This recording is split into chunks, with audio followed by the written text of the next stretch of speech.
मी आशिष जाधव, जी 24 तासच्या रोखोक चर्चेत तुमचं स्वागत आहे। काल एक खूप मोठी ब्रेकिंग न्यूज होती, जी बातमी खऱ्या अर्थानं या अलीकडच्या काळामधली खूप मोठी बातमी आणि दिलासादायक बातमी म्हणता येईल अशी होती। ती काय होती तर केरळ राज्यामध्ये केवळ एक रुग्ण नवा काल आढळला। एवढंच नाही तर ज्या केरळ राज्यामध्ये देशातला पहिला रुग्ण जो कोरोनाबाधित निघाला तो 30 जानेवारीला आढळला होता। त्यानंतर आज केरळमध्ये अशी परिस्थिती आहे की केरळचा जो मृत्यूदर आहे कोरोनाबाधितांचा तो 0.76% इतकाच आहे। त्याचबरोबर या 100% साक्षर राज्यामध्ये कोरोनाबाधितांची संख्या आणि उपचारानं बरं होणाऱ्यांची संख्या यामध्ये खूप मोठी तफावत देशाच्या इतर राज्यांच्या तुलनेत दिसते आहे। केरळला जे साध्य झालं ते आपल्याला का होऊ शकत नाही, किंबहुना केरळनं जर का कोरोनावरती नियंत्रण मिळवण्यात यश मिळवलं असेल किंवा त्या दिशेनं वेगानं झेप घेतली असेल तर महाराष्ट्र नेमका कुठे आहे? अजूनही महाराष्ट्रामध्ये कोरोना हा नियंत्रणाबाहेर दिसतोय का?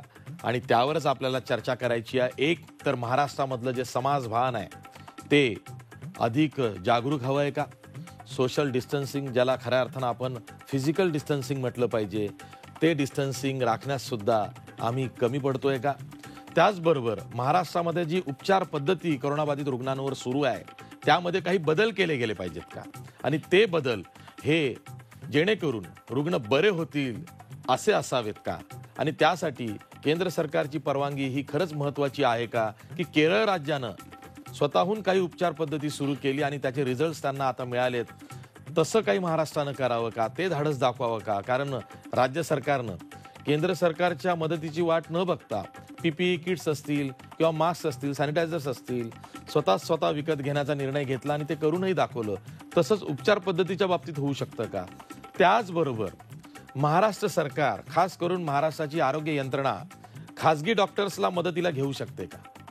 आणि खासगी डॉक्टर्स सुद्धा राज्य सरकारनं जर का मदतीचं आवाहन केलं तर स्वतःची खासगी सेवा ही सरकारी सेवा म्हणून सरकारी रुग्णालयात देऊ शकतील का? असे अनेक प्रश्न आहेत ज्यावरती आज आपल्याला चर्चा करायची आहे।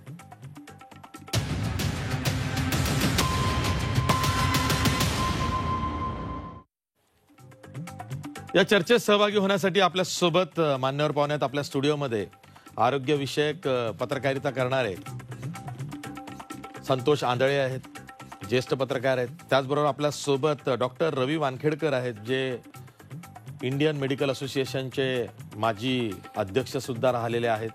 तसंच आपल्या सोबत राज्य सरकारच्या वतीनं बोलण्यासाठी राज्य सर्वेक्षण अधिकारी डॉक्टर प्रदीप आवटे आहेत, ज्यांनी वेळोवेळी अशी जेव्हा साथीचे रोग गेल्या 5-6 वर्षामध्ये महाराष्ट्रात आले तेव्हा नोडल ऑफिसर म्हणून काम केलेलं आहे। मग ते स्वाईन फ्लू असेल, H1N1 असेल किंवा डेंग्यू असेल, अशा काळात त्यांनी खूप मोठी कामगिरी बजावलेली आहे आणि आताही या कोरोना संकटाच्या काळामध्ये ते राज्याचे सर्वेक्षण अधिकारी आहेत। त्याचबरोबर आपल्यासोबत पुण्याचे माजी उपमहापौर आणि सध्या नगरसेवक असलेले डॉक्टर सिद्धार्थ धेंडे आहेत, जे कोरोनाबाधित रुग्णांशी त्यांचा राबता आहे किंवा त्यांनीच आधी पुण्यामध्ये स्वतःच्या पुढाकारानं काही जागरूक करण्यासाठी सोशल अवेअरनेस वाढवण्यासाठी प्रयत्न केले, ते सिद्धार्थ धेंडे सुद्धा आपल्यासोबत आहेत।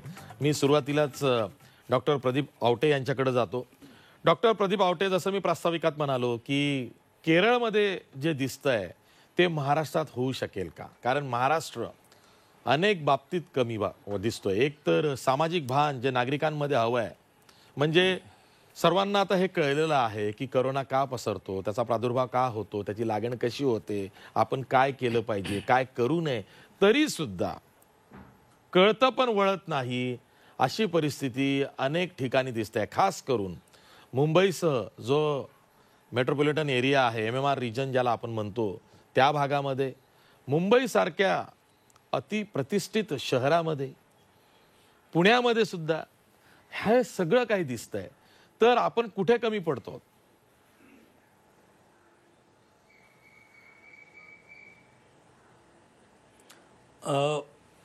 आशिषजी, प्रथम तर मला खरोखरच केरळचं अभिनंदन करायचं आहे की केरळ राज्य हे नेहमीच सार्वजनिक आरोग्याच्या अनुषंगानं एक आदर्श राज्य ठरलेलं आहे। म्हणजे मग तो माता मृत्यू दर असेल, त्यांचा बालमृत्यू दर असेल, तर ज्या राज्याचे आरोग्यविषयक निर्देशांक हे युरोपियन देशांशी स्पर्धा करतात असं हे राज्य आहे. त्याच्यामुळं केरळ हे नेहमीच या बाबतीत आदर्श ठरलेलं आहे. मुद्दा आत्ता असा आहे की कोविड-19चा जो उद्रेक केरळमध्ये ज्या पद्धतीनं ते सरकार हाताळतं आहे किंवा तिथली जनता ज्या पद्धतीनं त्याला सहकार्य करते आहे आणि आपल्याकडची जी परिस्थिती आहे, तर याच्या अनुषंगानं महाराष्ट्रानं काही केरळपासून घेतलं पाहिजे का, किंवा महाराष्ट्रामधली परिस्थिती जी आहे ती नेमकी कशी आहे. मला असं वाटतं की केरळचं अभिनंदन करतानाच आपण हे लक्षात घेतलं पाहिजे की केरळ आणि महाराष्ट्र याच्या विशेषतः या कोविड-19ची जी परिस्थिती आहे त्याच्यामध्ये काही लक्षणीय बदल आहेत आणि ते बदल आपण लक्षात घेतले की आपल्याला त्यातली जे काही सगळे बारकावे आहेत तेही लक्षात येतील. पहिला मुद्दा म्हणजे जसं आपण म्हणालात की केरळमध्ये पहिला रुग्ण हा 30 जानेवारीला आढळला. त्याच्यामुळं केरळ मागचे जवळपास 2.5-3 महिने या आजाराशी झुंजतं आहे आणि त्यांनी चांगल्या पद्धतीनं त्याचं प्रमाण कमी करण्यामध्ये यश मिळवलेलं आहे. आपण जर पाहिलं तर आपण 9 मार्चपर्यंत आपल्या राज्यामध्ये एकही केस आढळलेली नव्हती. त्यामुळं आपण अत्यंत सक्षमतेनं हे रुग्ण आपल्याकडे येणार नाही त्याच्याकरता प्रयत्न केलेले होते. हा त्यातला दुसरा महत्त्वाचा भाग आहे. यातला अत्यंत महत्त्वाचा भाग असा आहे की केरळची लोकसंख्या आणि आपली लोकसंख्या, केरळ हे साधारणपणे 3.5 ते 4 कोटीच्या आसपासचं राज्य आहे आणि ज्यात आपण जर बघितलं तर आपल्या राज्याची लोकसंख्या ही 12 कोटी आहे. त्यामुळं या अर्थानं पण केरळच्या समोरचं जे आव्हान आहे त्याच्यापेक्षा खूप मोठं आव्हान आपल्याकडं आपल्या राज्यामध्ये आहे. आपण अगदी साधं पाहिलं तर Mumbai makes the all difference. म्हणजे मुंबई ज्या पद्धतीचं एक शहर महाराष्ट्रामध्ये आहे की जे एका अर्थानं देशाची आर्थिक राजधानी आहे आणि मुंबईमधलं जे काही कोविड-19चे रुग्ण असतील, तिथले मृत्यू असतील, ते केवळ महाराष्ट्र म्हणून नव्हे तर मुंबईचं जे एकूण जिओपॉलिटिकल लोकेशन आहे की ते आर्थिक राजधानी असणं, मुंबईचं कनेक्शन देशातल्या प्रत्येक राज्याशी असणं आणि परदेशाशी असणं, या सगळ्यामुळं मुंबई ही पूर्णपणे एक वेगळी गोष्ट पाहते. म्हणजे आपण जर साधा जरी मुद्दा घेतला की एकीकडं 3.5 कोटीचं राज्य आणि केवळ मुंबईची लोकसंख्या जी आहे ती 1.25 कोटी आणि लोकसंख्येची घनता केरळची साधारणपणे 850 आणि मुंबईमधली 20,000 प्रति स्क्वेअर किलोमीटर, यातला जो फरक आपण बघितला तर हे चॅलेंज किती मोठं आहे आणि आपण ते कशा पद्धतीने टॅकल करतो हे आपल्याला कळेल. म्हणजे मागच्या काही दिवसांमध्ये जेव्हापासून लॉकडाऊन सुरू झाला आपला रुग्णसंख्या दुप्पट होता जो कालावधी आहे तो 2.4 दिवसावरून 6 दिवसावर गेला. त्याच्यामुळं आपण निश्चितपणे केरळच्याच पावलावर पाऊल ठेवून पुढे चाललेलो आहोत, पण आपल्याला काही वेळ द्यावा लागेल लोकसंख्या आणि बाकीच्या गोष्टी लक्षात घेता असं मला वाटतं. ठीक आहे. मी संतोष आंधळे यांच्याकडे जातोय. ज्येष्ठ पत्रकार आहेत, आरोग्यविषयक पत्रकारिता करतायत. संतोष आंधळे, केरळ 100% साक्षर राज्य आहे, तिथं सामाजिक भान अधिक आहे असं समजूया, तरी सुद्धा तिथलं जे सरकार आहे त्यांनी काटेकोरपणे आणि एकला चालो रे असा मार्ग स्वीकारत वेळ प्रसंगी केंद्र सरकारला सुद्धा न जुमानता आमच्या राज्यातला आम्ही बघून घेऊ अशा तत्वावरती सुद्धा मधल्या काळात काम केलं. त्याचे हे रिझल्ट्स आहेत. नक्कीच आशिषजी, केरळच्या आपण 2-3 गोष्टी बघितल्या पाहिजे. आवटे सरांनी ज्या पद्धतीने सांगितलं की लोकसंख्या, तिथली रुग्णसंख्या, रुग्णबाधितांची संख्या, बळीचा आकडा, या सगळ्या गोष्टी त्यात विचार केला पाहिजे. आपले माननीय आरोग्यमंत्री राज्याचे टोपे साहेब त्यांनी आता आपल्याला सांगितलं की आपण विविध ट्रीटमेंट घेण्याकरता शासनाकडे मागणी करतोय, ICMRकडे मागणी करतोय. त्यात पूल टेस्टिंग असेल, रॅपिड टेस्टिंग असेल, प्लाझ्मा ट्रीटमेंट असेल, अशा नवीन पद्धतीची आपण मागणी करतोय. पण केरळ हे पहिलं राज्य आहे देशातलं की ज्यांनी 11 एप्रिललाच प्लाझ्मा ट्रीटमेंट चालू करण्याची घोषणा करून टाकली. त्यांना ICMRने अप्रुव्हल पण दिलं आहे. फक्त DGCAच्या त्या भानगडीमध्ये ती ट्रीटमेंट अडकलेली आहे. प्लाझ्मा ट्रीटमेंटमुळे काय होईल तर आपल्याला करोनाबाधित जे रुग्ण आहे त्या रुग्णाकडनं जे क्युअर झालेले आहेत त्यांचा रक्तद्रव काढून जे करोनाबाधित रुग्ण आहे त्यांना आपण इन्फ्यूज केलं तर रुग्णांची इम्युनिटी वाढते, प्रतिकारशक्ती वाढते. त्याच्यामुळे रुग्ण बरे होण्याचे जे प्रकार आहेत ते जास्त होतात आहे. तर या प्रकरणी आपण काय केलं पाहिजे होतं, केरळची आणि आपली तुलना त्या मानाने करता येणार नाही, कारण केरळला आपल्यापेक्षा जास्त काळ मिळालेला आहे. त्यातला रुग्ण हा 30 जानेवारीचा आहे, आपला पहिला रुग्ण हा 9 मार्चचा आहे.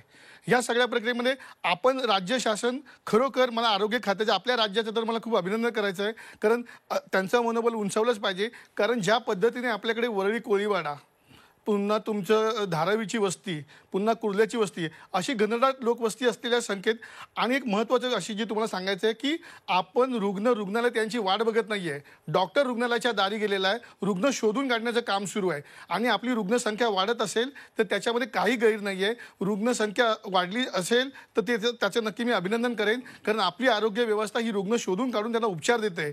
उलट आपण आपल्या डॉक्टरांचं अभिनंदन केलं पाहिजे की आज ते जीवाची बाजी लावून तिथे जातात आहे, प्रत्येक रुग्णाला ट्रीटमेंट देतात आहे, जीव धोक्यात घालून काम करतात आहे. अनेक आपल्या आरोग्य कर्मचाऱ्यांना करोनाची लागण झालेली आहे, तरी सगळेजण आपलं काम करतात आहे. यामध्ये आपला एक फायदा असा होईल की जे रुग्ण लपून राहतील, ती लपून राहण्याची दक्षता आपण पूर्णपणे घेते की कोणताही रुग्ण लपून राहता कामा नये. आपले स्वतः संशयित भागामध्ये आपले डॉक्टर्स जात आहेत, त्यांना शोधून काढतात आहे आणि अशा पद्धतीने काम करतात आहे. केरळचं अभिनंदन करायला पाहिजे का? तर हो, त्यांच्याकडे एक रुग्ण सापडला गेल्या 24 तासामध्ये केला पाहिजे. याचा अर्थ आपण कुठे कमी नाही होत. तर आपली जर तुम्ही संख्या बघाल तर 300 रुग्ण आपल्याकडे बरे होऊन घरी गेलेले आहेत. जे पहिलं जोडपं होतं 9 मार्चला, ते 23 मार्चला 14 दिवसाची पूर्ण रुग्णसेवा घेऊन घरी गेलेलं आहे. आणि माननीय मुख्यमंत्र्यांनी जे आपल्याकडे संबोधून भाषण केलं त्याच्यामध्ये त्यांनी स्पष्ट केलं आहे की 6 महिन्यापासून 83 वर्षाच्या आजीपर्यंतची लोक याच्यामध्ये बरी होतात आहे. याचा अर्थ आपले जे डॉक्टर ट्रीटमेंट देतात त्याला रुग्ण चांगला प्रतिसाद देतात आहे. याच्यामध्ये 2 गोष्टी करण्याची खरी तर गरज आहे. आपल्याकडे अनेक वेळा असं झालं की लोक रुग्णाला जायला घाबरतात आहे. मला जर एखादा काही शिंक, ताप आला, खोकला आला तर मी रुग्णात जाऊ का? रुग्णात गेलो तर मला चुकून पॉझिटिव्ह आला तर मला 14 दिवसाची रवानगी ते करतील. त्यापेक्षा घरीच बसून मी क्रोसिन घेतो, ओव्हर द काउंटर औषधं घेतो. ह्याच्यामुळे आपल्याला राज्य शासनाला डिस्चार्ज पॉलिसी ह्याच्यावरती कधी नियमावली बनावी लागेल. कारण ज्या पद्धतीने मी आरोग्य तज्ज्ञांशी बोलत असतो, माझ्या माहितीप्रमाणे 5 दिवसामध्ये म्हणजे 60 ते 70% जी रुग्ण येतात त्यांना सौम्य लक्षणं असतात किंवा लक्षण नसतात सुद्धा. त्याला आपण असिम्प्टोमॅटिक म्हणतो, म्हणजे त्याला कुठलीही लक्षणं नसतात पण कोरोना असतो. ते डिस्चार्ज पॉलिसी आपण 5 दिवसावर आणू शकतो का, यावरती विचार केला गेला पाहिजे की जेणेकरून हायड्रोक्लोरोक्विन आणि अजिथ्रोमायसिनचा कोर्स हा 5 दिवसात कंप्लीट करून त्याची रुग्ण टेस्ट करून त्याला घरी पाठवता येणं शक्य आहे का, किंवा त्याच्यावरती पुढचे उपचार जे आरोग्य सेवकामार्फत करणं शक्य आहे का, हे बघितलं पाहिजे. दुसरा महत्त्वाचा मुद्दा लंडनमध्ये जी न्यूज स्कोरिंग, ज्याला आपण नॅशनल अर्ली वॉर्निंग स्कोअर म्हणतो, की प्रत्येक रुग्णाचा एक अहवाल बनवला जातो. त्याच्यामध्ये त्याचा heart rate, pulse rate, oxygen saturation आणि त्याचं रक्तदाब आणि टेम्परेचर या 5 गुणांवरती त्या वैद्यकीय अहवाल बनवून त्या रुग्णाला प्रायोरिटीने प्राधान्यक्रम ठरवायचे की कोणत्या रुग्णाला डिटोरेट होतोय, कोणत्या रुग्णाला आयसीयूची गरज लागणार आहे. ह्या सगळ्या गोष्टी जर बनवता आल्या तर निश्चितच चांगलं होईल. आणि आपलं महाराष्ट्र राज्य इतर राज्याच्या तुलनेत फार मोठं काम करतंय. आपली टेस्टिंगची संख्या इतर राज्याच्या तुलनेमध्ये फार मोठी आहे.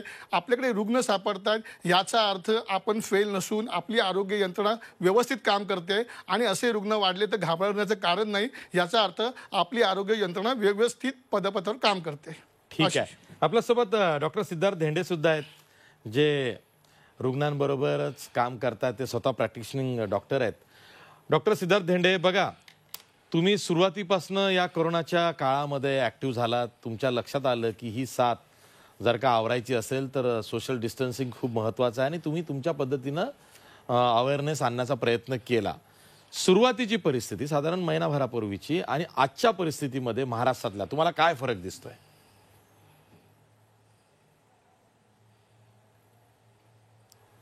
नाही, मुळातच हा जो आजार आहे, ह्या आजारावरती आपल्या राज्याने ज्या प्रकारे वेगवेगळे स्टेप्स घेतलेले आहेत, वेगवेगळे उपाय यंत्रणा करण्याकरता जी भूमिका घेतलेली आहे ती स्वागतार्ह आहे. आपण या ठिकाणी केरळला नक्कीच त्यांचं अभिनंदन करायला पाहिजे. एक मुद्दा या ठिकाणी मला सांगावासा वाटतो, केरळ राज्याच्या बाबतीमध्ये आवर्जून, जसं आवटे सरांनी सांगितलं किंवा आंधळे सरांनी जरी सांगितलं, केरळ राज्यामध्ये public distribution system and public health system ह्या अतिशय चांगल्या प्रकारे राबवल्या जातात आणि त्या स्ट्रेंथन केल्या जातात. तो महाराष्ट्रामध्ये फरक आपल्याला जाणवतो.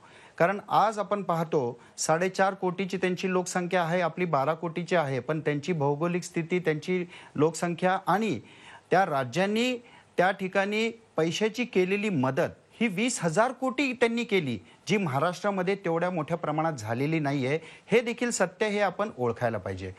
आपल्यामध्ये अवेअरनेस हा प्रकार जो आहे तो राज्यांनी केला. आपल्याकडं डॉक्टर असतील, महानगरपालिकेचे असतील, जिल्हा परिषदेचे असतील, स्थानिक लेवलला प्रायमरी हेल्थ सेंटर असतील, सब सेंटर असतील, यांच्या माध्यमातून देखील आपण बऱ्याच मोठ्या प्रमाणामध्ये अवेअरनेस केलेला आहे. परंतु एज्युकेशनचा स्तर केरळमध्ये आणि महाराष्ट्रामध्ये एस्पेशली हेल्थच्या बाबतीमध्ये हा फरक आहे, हे आपण जाणून घ्यायला पाहिजे. महाराष्ट्रामध्ये अजूनही हेल्थ अवेअरनेस स्लम्समध्ये असेल किंवा गावांमध्ये असेल हे तेवढ्या मोठ्या प्रमाणामध्ये नाही आहे जेवढं केरळमध्ये आहे. त्यामुळं तिथे नागरिकांनी जो प्रतिसाद दिला तेवढा प्रतिसाद महाराष्ट्रामध्ये किंबहुना आपल्याकडे नाही आहे, हे देखील आपण ओळखायला पाहिजे. आज मला या ठिकाणी सांगावं वाटतं, पुण्यामध्ये पहिला रुग्ण हा 9 मार्चला आपल्याला आढळला.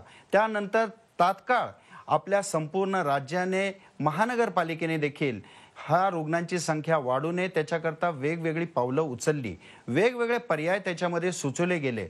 परंतु एक गोष्ट मला या ठिकाणी आवर्जून सांगावीशी वाटते की आपण ट्रीटमेंटच्या बाबतीमध्ये जी पॉलिसी केरळनी अतिशय सुरुवातीला मेटिक्युलसली जी राबवली ती महाराष्ट्रामध्ये राबवली गेली नाही. आपण स्टेप डाऊन ट्रीटमेंटमध्ये गेलो आणि स्टेप डाऊन ट्रीटमेंटमध्ये जाण्याचा धोका असा झाला की आपण अवेअरनेस करत गेलो, रुग्ण शोधत गेलो, पण तोपर्यंत रुग्णाची वाढ जी आहे ती मोठ्या प्रमाणामध्ये स्लम सारख्या एरियामध्ये, शहरांमध्ये झाली. मुंबईमध्ये धारावी असेल, वरळी कोळीवाडा असेल किंवा पुण्यामध्ये कासेवाडी सारखं ठिकाण, भवानीपेठ सारखं ठिकाण असेल, मंगळवारपेठ सारखं ठिकाण असेल, झोपडपट्ट्यांमध्ये आपण पाहतो पुण्यामध्ये 4% जागेवरती, भूभागावरती 42% नागरिक पुणे शहराची लोकसंख्या वसलेली आहे. आणि त्यामुळं ह्याचा प्रचार आणि प्रसार जो आहे कोरोनाचा हा मोठ्या प्रमाणामध्ये झालेला आहे, हे देखील तितकंच खरं आहे. आज आपण जे काही ट्रीटमेंट पॉलिसी, जे मॉडेल महाराष्ट्रामध्ये राबवतोय, आपण निश्चितच इतर देशांच्या मानाने किंवा इतर राज्यांच्या मानाने केरळ सोडून आपण बऱ्यापैकी कंट्रोलमध्ये आहोत, हे देखील या ठिकाणी सांगायला हवं. मला एक मुद्दा या ठिकाणी या अनुषंगाने सांगायचा आहे की नागरिकांपर्यंत आपण जे पोचतो आणि या आजाराबद्दलची माहिती आपण जे तिथे देतो त्याच्यामध्ये समज आणि गैरसमज खूप झालेले आहेत. त्यामुळे जसं आवटे सरांनी सांगितलं, अनेक रुग्ण हे डॉक्टरपर्यंत यायला घाबरतात. अनेक डॉक्टरांनी, जे प्रायव्हेट प्रॅक्टिस करणारे डॉक्टर आहेत, त्यांनी स्वतःचे दवाखाने, ओपीडी हे बंद करून ठेवल्या. मुळातच डॉक्टरांनी जर ओपीडी बंद करून ठेवली तर रुग्ण कोणावर भिस्त ठेवणार? रुग्णांपर्यंत खरी माहिती पोहोचणार कशी? म्हणजे लोकांमध्ये पॅनिकी सिच्युएशन किंवा घाबरण्याची परिस्थिती ही जास्ती प्रमाणामध्ये महाराष्ट्रामध्ये निर्माण झाली, हे आपण ओळखायला पाहिजे. आणि म्हणून आजच्या घडीला, आज ज्या स्टेजला आहोत त्या स्टेजमध्ये आपण आरोग्य यंत्रणेला सक्षम करण्याकरता राज्यांनी आणि केंद्रांनी ज्या प्रकारे मदत करायला पाहिजे ती जास्ती प्रमाणामध्ये आज होणं गरजेचं आहे, असं मला या ठिकाणी सांगावंसं वाटतं. आणि ते जर आपण केलं तर नक्कीच आरोग्य यंत्रणेमधले सर्व कर्मचारी, मग त्याच्यामध्ये डॉक्टर असतील, सिस्टर असतील, आरोग्य पर्यवेक्षक असतील किंवा हेल्थचे खालच्या लेवलचे जे काम करणारे कार्यकर्ते असतील, ते देखील मोठ्या प्रमाणामध्ये लोकांमध्ये जाऊन आज स्वतःचा जीव धोक्यात घालून सर्वे करतायत, ते देखील पॉझिटिव्ह निघतायत. राज्यांनी आणि केंद्रांनी त्यांच्या प्रोटेक्शन करता मोठ्या प्रमाणामध्ये सहकार्य करायला हवं, हे या ठिकाणी आवर्जून मी सांगू इच्छितो. ठीक आहे, आपण एक ब्रेक घेणार आहोत. ब्रेक नंतर मी डॉक्टर प्रदीप वानखेडकर यांच्याकडे जाणार आहे. इंडियन मेडिकल असोसिएशनचे माजी अध्यक्ष आहेत. राज्यात जितके म्हणून खासगी डॉक्टर्स आहेत, त्यांची जी ॲपेक्स बॉडी आहे त्या बॉडीवरती, तेही देशाच्या ते होते अध्यक्ष म्हणून, मी त्यांच्याशी बोलणार आहे की खासगी डॉक्टरचं योगदान या करोना काळात कुठं आहे, त्याविषयी मी त्यांना विचारणार आहे. पुन्हा भेटूया ब्रेकनंतर.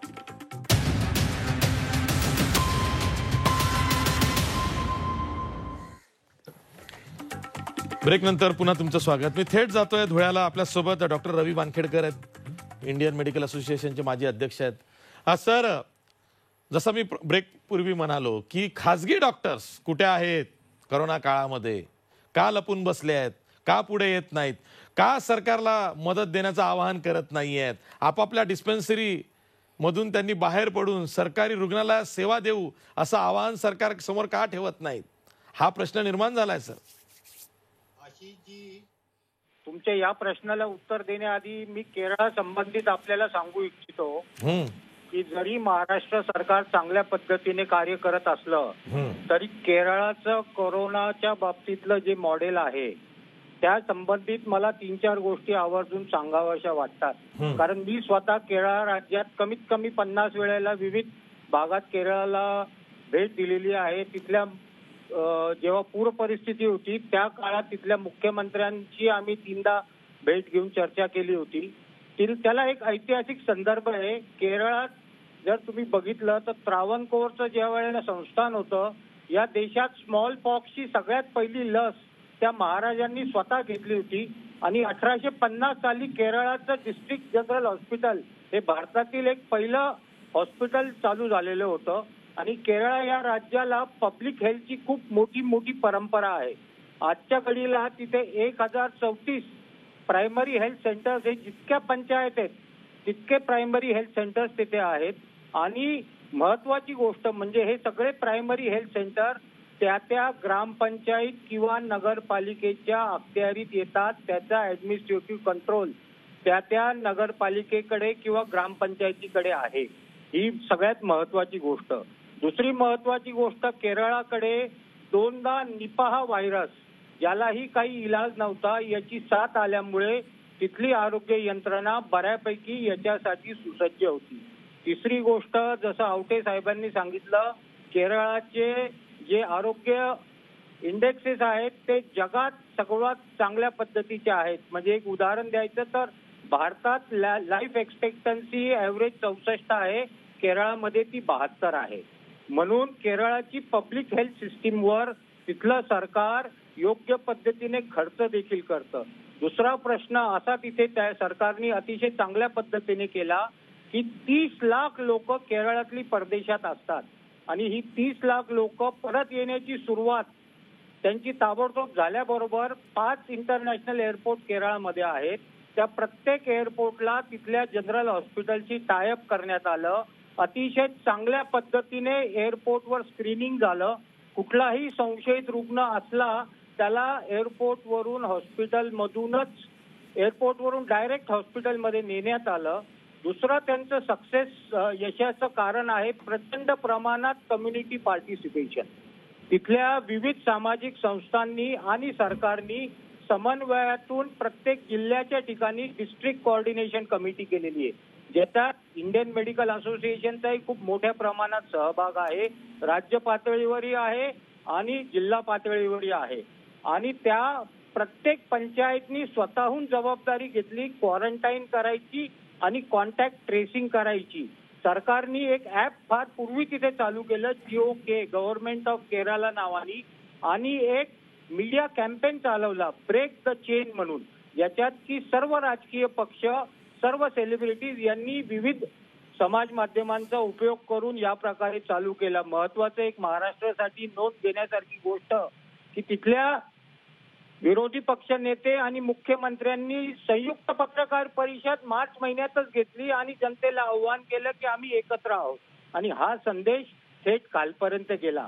प्रश्न हा येतो की केरळामध्ये आपण हे शिकायला पाहिजे की तिथला आरोग्य मंत्री, तिथले मुख्यमंत्री रोज प्रेस कॉन्फरन्स घेतात.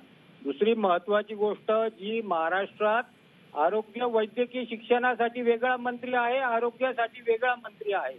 अनेक वर्षापासून ही पद्धत बदलून एका व्यक्तीकडे आरोग्य खातं दिलं तर हा जो समन्वयाचं काम आहे ते फार चांगल्या पद्धतीने होऊ शकेल असं आमचं मत आहे. आता तुम्ही जो प्रश्न विचारला की इंडियन मेडिकल असोसिएशन महाराष्ट्रात देखील, मी स्वतः व्यक्तिगतरित्या आपले टोपे साहेब असतील किंवा इतर आमचे आरोग्य सचिव असतील, या सगळ्यांच्या मी आणि माझे इंडियन मेडिकल असोसिएशनचे सर्व सहकारी त्यांच्या सतत संपर्कात आहोत. इंडियन मेडिकल असोसिएशननी आतापर्यंत जवळजवळ 50 ठिकाणी IMHचे कम्युनिटी क्लिनिक्स म्हणजे फ्लू क्लिनिक चालू केलेले आहेत.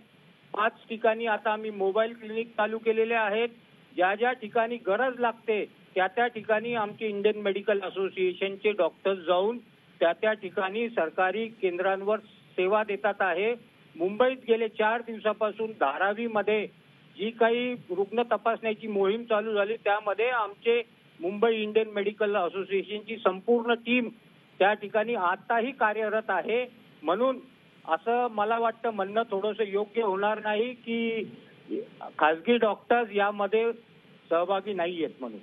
ठीक आहे सर, मी पुन्हा येणार आहे तुमच्याकडे, पण तुम्ही खूप महत्वाची माहिती दिलेली आहे. संतोष आंधळे, हाच प्रश्न आहे. 2-3 गोष्टी म्हणजे त्यांनी एक मुद्दा खूप मांडला आणि तो प्रत्यक्षात आपण पण अनुभवला. म्हणजे ते काय म्हणालेत की आरोग्यमंत्री एकच असावा आणि वैद्यकीय शिक्षणही तोच असावा की जेणेकरून जे मोठे मोठे रुग्णालय हे महाविद्यालयांना, वैद्यकीय महाविद्यालयांना जोडलेले आहेत, ते सुद्धा या कामी एकत्रित लढा देऊ शकतील. पण आपल्याकडे तसं झालं नाही. आपण HRD मिनिस्ट्री काढली होती, शालेय शिक्षण आणि उच्च व तंत्र शिक्षण दोन्ही खाती एक केली होती, पण काही नाही, 6 महिन्यातच ती वेगळी करावी लागली. वेगवेगळी कारणं आहेत. तसंच ते इथंही असेल, भाग वेगळा. ते आता असं म्हणाले आणि ही बाब आता प्रकर्षानं जाणवते की या कोरोना संकटाच्या काळामध्ये एक ऑथेंटिक इन्फॉर्मेशन देणारं असं एखादं सेंटर असावं की ज्याची एक स्वतःची अधिकृत अशी वेबसाईट असावी. त्यावरनं कोरोनाशी संबंधित सगळी माहिती आणि उपचाराची माहिती, त्याचबरोबर जी मदतीची खास करून सेवेची माहिती आहे ती सुद्धा गेली पाहिजे. म्हणजे या पातळीवर सुद्धा महाराष्ट्र सरकार कमी पडलेलं आहे, अनेक पातळ्यांवरती कमी पडलेलं आहे. म्हणजे मुख्यमंत्र्यांचं जे गुडविल आहे आज जनमानसामध्ये ते एनकॅश सरकारने केलेलं आहे. पण शेवटी जेव्हा रुग्णांचा आकडा वाढतोय, बरे होऊन जाणारे रुग्ण जेवढ्या प्रमाणात बरे व्हायला हवेत तेवढे दिसत नाही आहेत, मृत्यूदर वाढतायत, अशा वेळी मुख्यमंत्री सोडून जे इतर सेनापती आहेत त्यांना प्रश्न विचारावे लागतील.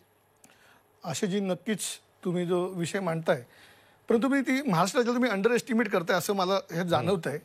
तुम्ही आरोग्य यंत्रणा कशा पद्धतीने काम करते हे खरं जाणून घेतलं पाहिजे. डॉक्टर रवी वानखेडकर यांची सूचना खूप चांगली आहे की वैद्यकीय शिक्षण विभाग आणि आरोग्य विभाग एकत्र असला पाहिजे, त्याच्यामुळे समन्वय चांगला होतो.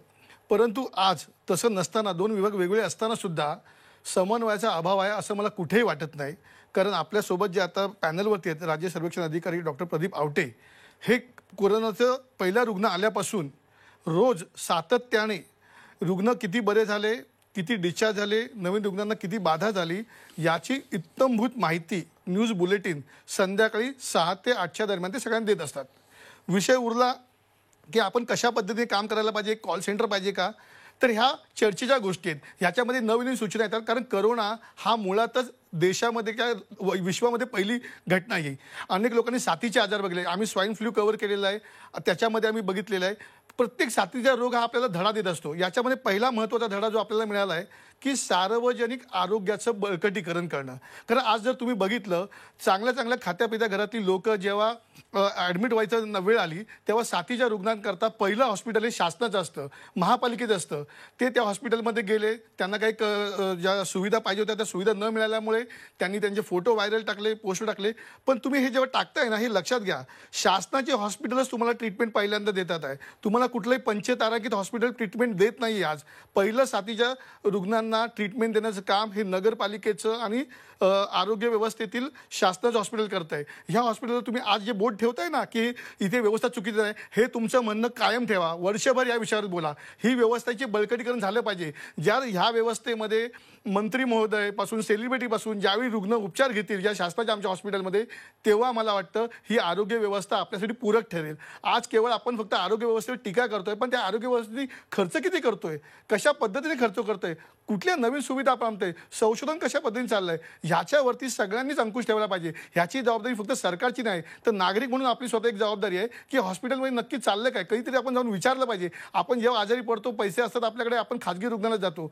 किती लोक असतील जे आपले सरकारी रुग्णालयात जातात किंवा त्याच्यावरती नावं ठेवत असतात. आज केवळ चांगल्या सदन कुटुंबातील लोक जेव्हा त्यांना कस्तुरबा किंवा शासनाच्या हॉस्पिटल जावं लागतं आहे, तेव्हा त्याला तिथल्या सुविधा कळतात आहेत, तेव्हा तिथे त्यांना प्रॉब्लेम जाणवतात आहे. तर माझं म्हणणं असं आहे की तुम्ही इथे थांबू नका, ह्या विषयावरती तुम्ही बोलतं राहा. या शासनाला जोपर्यंत जाग येत नाही, ही हॉस्पिटल जोपर्यंत सुधरत नाही, तोपर्यंत बोलतं राहिलं पाहिजे. तेव्हा हे सक्षमीकरण होऊ शकेल असं मला वाटतं. ठीक आहे. आपल्यासोबत डॉक्टर प्रदीप आवटे आहेत, राज्याचे सर्वेक्षण अधिकारी आहेत.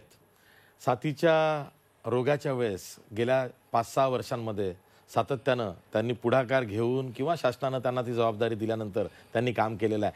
सर बघा, मी जसं प्रश्नातूनही आधी म्हणालो की जशी रुग्णांची संख्या वाढते, मृत्यूदर जास्त असतो, रोगी बरं होण्याचं प्रमाण कमी आहे, अशा वेळी ब्लेम गेम सुरू होतो. त्याचा प्रत्यय पुण्यामध्ये आला. ससूनचे डीन म्हणून अजय चंदनवाले यांना बाजूला केलं गेलं आणि त्यात आज काय दिसलं तर आज नर्सेस, वॉर्ड बॉय, डॉक्टर सर्वांनी उपोषण केलं किंवा त्यांनी आज आंदोलन केलं, उपोषण म्हणण्यापेक्षा आंदोलन केलं. हे काय सांगताय? हे सांगताय की आता सर्वांचा संयम तुटत चाललेला आहे, ब्लेम गेम वाढत चाललेला आहे. असं का होतंय? रुग्ण बरे होण्याचं प्रमाण का होत नाही? अजूनही बरे झालेल्या रुग्णांमध्ये लक्षणीय वाढ का दिसत नाहीये?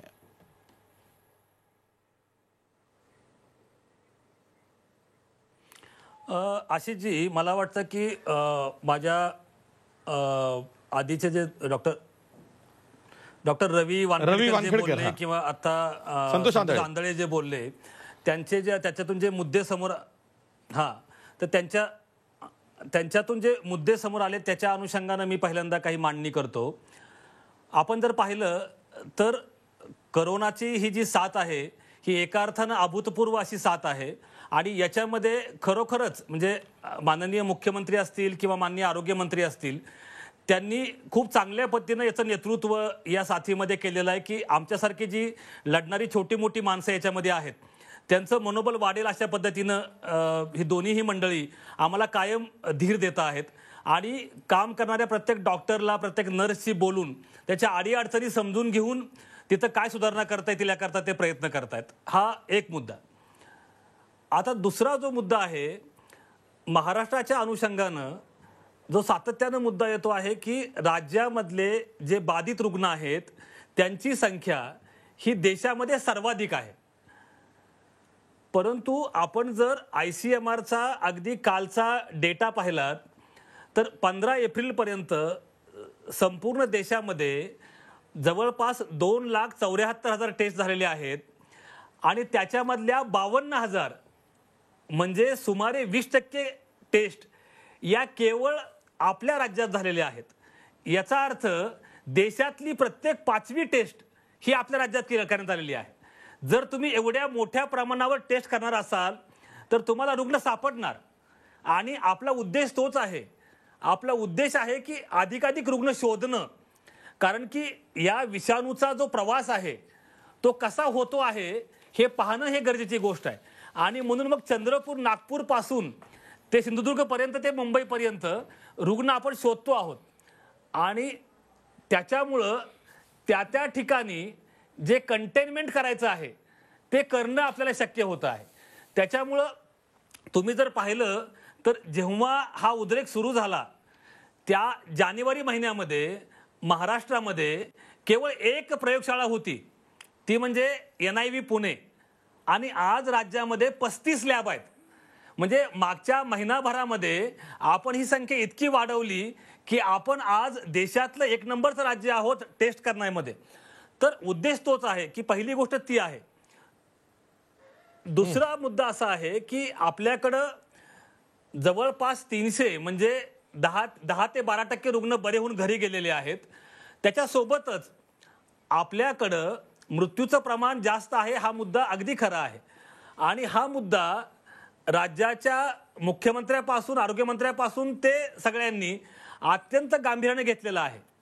आपण आता प्रत्येक जिल्हा आणि कॉर्पोरेशन स्तरावर डेथ ऑडिट करतो आहोत प्रत्येक मृत्यूचं आणि त्याच्यामध्ये कुठंही आपल्याला काही ज्याला म्हणतो की फाईन ट्युनिंग करण्याकरता काही मुद्दे सापडले की हा मृत्यू आपल्याला टाळता आला असता का, याचा अभ्यास आपण हे करत असतानाच करतो आहोत. क्रमांक 1. क्रमांक 2, आता जो मुद्दा आपण मांडला की खाजगी डॉक्टरांचं सहकार्य, तर आपण खाजगी जे मोठ्या हिंदुजा असेल, लीलावती असेल यासारख्या रुग्णालयामधले तज्ज्ञ आणि आपल्याकडचे वैद्यकीय महाविद्यालयामधली तज्ज्ञ व्यक्ती यांचं आपण एक टास्क फोर्स स्थापन केलेला आहे आणि आठवड्याचे 7 वार आपण या डॉक्टरांना वाटून दिलेले आहेत. म्हणजे अगदी जालना, औरंगाबाद पासून ते चंद्रपूरपर्यंतचा कुठलाही डॉक्टर की जो COVID-19 रुग्णावर उपचार करतो आहे, त्याला जर उपचार करताना काही अडचण आली, त्याला जर वाटलं की मला हे औषध सुरू करता येईल का, तर तो डायरेक्ट या तज्ज्ञांशी हॉटलाईनवर बोलू शकतो. ही व्यवस्था आपण केलेली आहे. आपला उद्देश एकच आहे की काहीही झालं तरी आपल्याला रुग्ण वाचवायचे आहेत आणि म्हणून त्याच्याकरता आवश्यक ती यंत्रणा आपण उभी करतो आहोत. आपण आता जर पाहिलं तर राज्यामध्ये त्रिस्तरीय, ज्याला आपण 3 टायर सिस्टीम म्हणतो, त्या पद्धतीनं पहिल्यांदा कोविड केअर सेंटर, त्याच्यानंतर 2 नंबरला मध्यम अशा रुग्णांच्या करता कोविडसाठीचे हॉस्पिटल्स आणि त्याच्यानंतरचं कॅटेगरी 1चं हॉस्पिटल, अशी 3 स्तरीय रचना आपण तयार केलेली आहे. ICU बेड्स चांगल्या पद्धतीने उपलब्ध राहतील, आपल्याला जे व्हेंटिलेटर आहेत ते पुरेसे उपलब्ध राहतील, याच्याकरता आपण योग्य ती व्यवस्था केलेली आहे. त्याच्यामुळं एका अर्थानं सर्वेक्षण, दुसऱ्या बाजूला प्रयोगशाळा निदान आणि तिसऱ्या बाजूला उपचार, या तिन्ही अंगानं आपण या साथीचा मुकाबला समर्थपणे कसा करता येईल याच्याकरता यंत्रणा आपण उभी केलेली आहे. मी जसं मगाशी म्हणालो की आपला सगळ्यात मोठा जो मुद्दा आहे तो आहे मुंबई, ठाणे आणि पुणे, हा जो आपला पश्चिम महाराष्ट्र आणि मुंबईचा जो पट्टा आहे, इथं सर्वाधिक लोकसंख्या आहे. या ठिकाणी लोकसंख्येची घनता सर्वाधिक आहे. आपण जर पाहिलं तर कालची जी आकडेवारी आहे राज्याची की 3200 रुग्ण, त्याच्यामधले 76% रुग्ण हे केवळ मुंबई, ठाण्यामध्ये आहेत. आणि त्याच्यामध्ये जर आपण पुणे ॲड केलं तर 89% रुग्ण हे मुंबई, ठाणे आणि पुण्यामध्ये आहेत.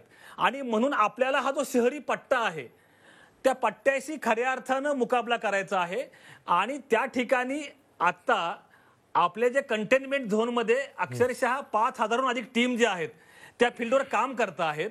आणि आपल्याला कल्पना आहे की आपले रिसोर्सेस आपण कुठं वापरायचे आहेत. त्याच्यामुळं हे सगळे प्रयत्न आपण करतो आहोत. आणि मला खात्री आहे की लवकरच तुम्ही महाराष्ट्रामध्ये सुद्धा आपण हा आलेख जो आहे तो कमी करण्यामध्ये, त्याची उंची कमी करण्यामध्ये यश मिळालं याच्याकरता वेगळा कार्यक्रम घ्याल. महाराष्ट्र तुम्हाला तेही दाखवून देईल आशिषजी. ठीक आहे. एक समटाइम्स म्हणतो ना की sometimes innocent or silly questions पाव द वे. म्हणजे कसं की एखादा भाबडा प्रश्न सुद्धा एखादा मार्ग दाखवून जातो. म्हणजे अनेकांच्या मनात असं आहे की हे काय टेस्टिंग लावलंय, जास्त टेस्ट झाल्या तर मग अशी परिस्थिती होईल. आणि तुम्हीच आधी म्हणाला होतात की 14 दिवसांचा इन्क्युबेशन पिरियड आहे. काहींनी तर असंही म्हटलंय की 14 दिवसात तो कोण कोरोनाबाधित रुग्ण असेल तो तडफडत येणारच ना डिस्पेन्सरीत किंवा दवाखान्यात. मग 14 दिवस टेस्ट केली काय आणि नाही केली काय तरी त्याला यावंच लागणार, कारण तो आजारी पडणार. हे कसं काय?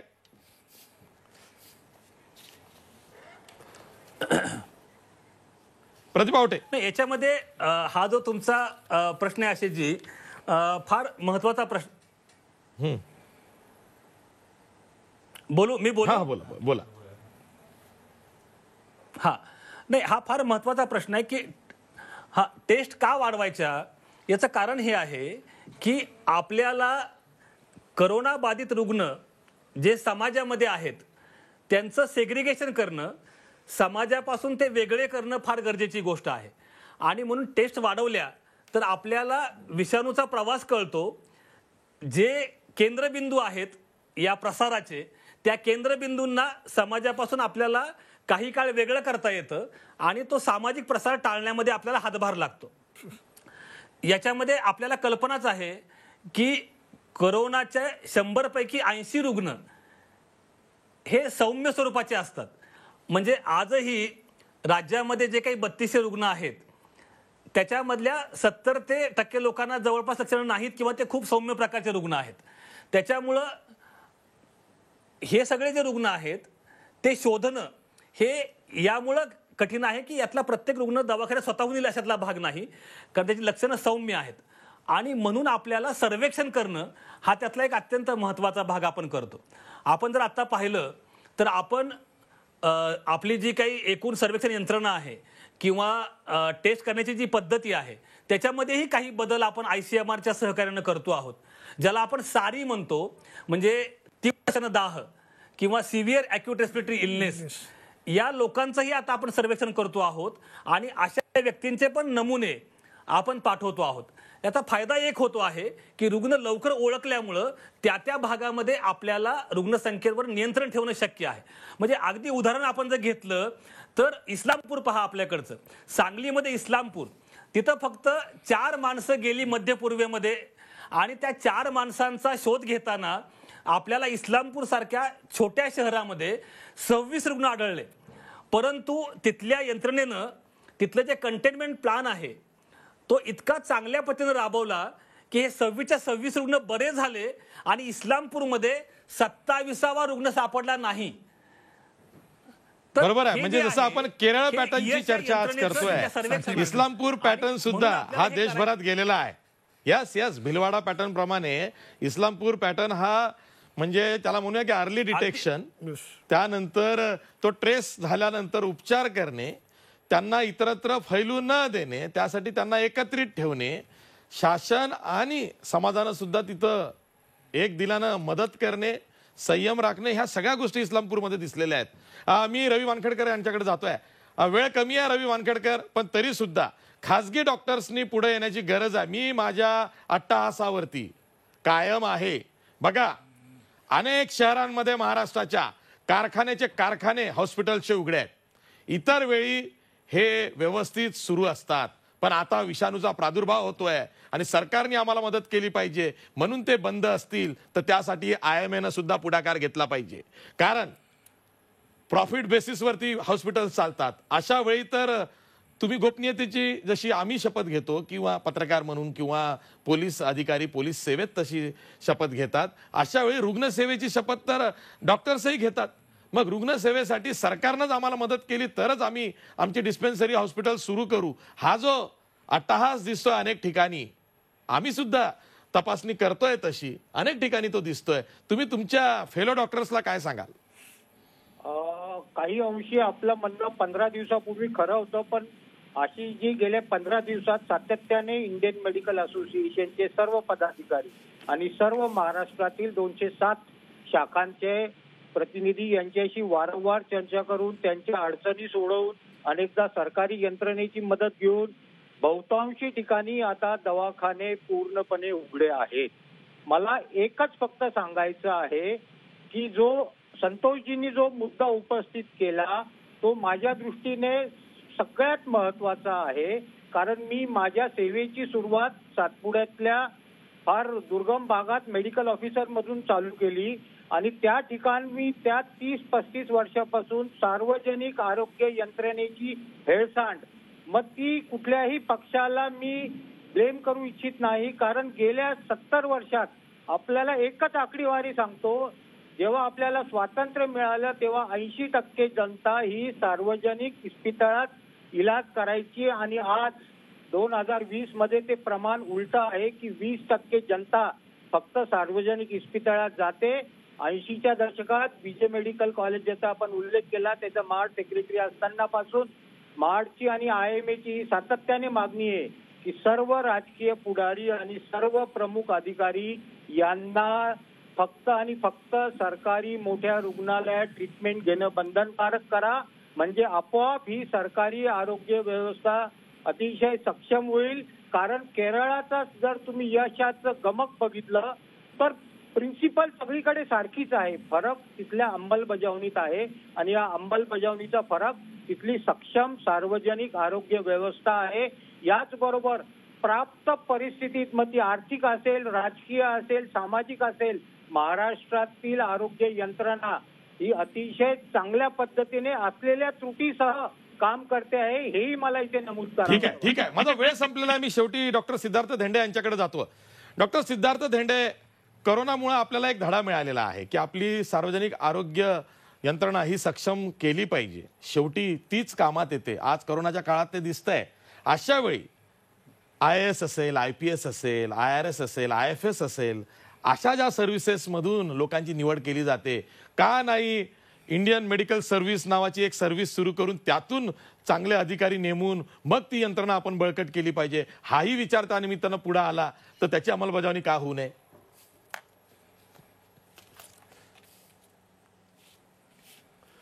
नाही, तुम्ही म्हणता ते अगदी बरोबर आहे, पण अनेक डॉक्टर हे मोठ्या मोठ्या पदावर आहे. अनेक डॉक्टर हे IAS झालेले आहेत. माझे स्वतःचे बॅचमेट डॉक्टर नितीन करीर हे UDचे सेक्रेटरी आहेत. अनेक डॉक्टर्स ह्या मोठ्या फील्डवरती स्वतःहून काम करतायत. मला या अनुषंगाने एवढं सांगावंसं वाटतं की ज्या प्रकारे केरळमध्ये अगदी ग्रासरूट लेवलला, ग्रामपंचायत लेवलला जे आरोग्य यंत्रणाचं सक्षमीकरण झालेलं आहे, तसं सक्षमीकरण महाराष्ट्रामध्ये किंबहुना देशामध्ये सगळीकडे होणं खूप गरजेचं आहे. आणि या ठिकाणी अजून एक मुद्दा सांगू इच्छितो की ह्या यंत्रणेकरता जे आर्थिक पाठबळ लागतं, जे इन्फ्रास्ट्रक्चर लागतं, ते देखील देणं हे तितकंच गरजेचं आहे. आपण एज्युकेशन आणि हेल्थच्या बाबतीमध्ये 70 वर्षामध्ये खूप निष्काळजीपणा झालेला आहे आपल्याकडनं. या ठिकाणी सांगू इच्छितो की आपलं बजेटरी ऑलोकेशन सुद्धा खाली घसरत आहे, ते वाढलं पाहिजे. ते 1.5%वरनं किमान 3.5-4% तरी गेलं पाहिजे.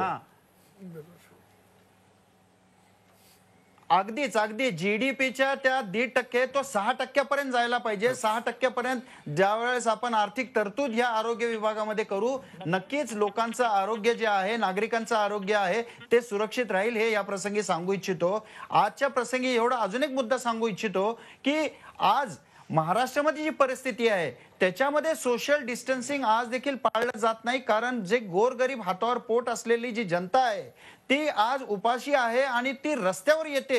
कारण शेवटी तो हा विचार करतो व्यक्ती की मी कोरोनाने मरायच्या ऐवजी उपासमारीने मरतोय, त्यापेक्षा तो बाहेर येतोय. तर त्याला त्याच्या घरपोच ह्या सगळ्या यंत्रणेच्या माध्यमातून राज्य सरकारने, केंद्र सरकारने त्यांना सहकार्य केलं तर भवितव्यामध्ये हा जो आकडा आहे जो कोरोनाचा वाढलेला तो कमी होण्यास मदत होईल. हे या प्रसंगी मला सांगावंसं वाटतं. ठीक आहे, मी सर्वांना आवाहन करतो, आपण सोशल डिस्टन्सिंग म्हणतो, खरं तर ते फिजिकल डिस्टन्सिंग पाहिजे. कारण त्या सोशल डिस्टन्सिंगचा सुद्धा वेगळा अर्थ पुढच्या काळात लावला जाऊ शकतो. ते आपल्याला नकोय. महाराष्ट्रासारख्या पुरोगामी राज्याला ते परवडणारं नाही आहे. पण डॉक्टर प्रदीप आवटे, जसं तुम्ही म्हणालात की ती सुद्धा वेळ येईल की लवकरच महाराष्ट्र नियंत्रणाबाहेर जातोय, वेगानं जातोय, याची दिलासादायक चर्चा आपण तुमच्याबरोबर करणार आहोत आणि ते लवकर येवो तो प्रसंग, अशी अपेक्षा व्यक्त करतोय. इथेच थांबतो. सर्व मान्यवर पाहुण्यांचे आभार मानतो. पाहत राहा G24 तास. रहा एक पाऊल पुढे.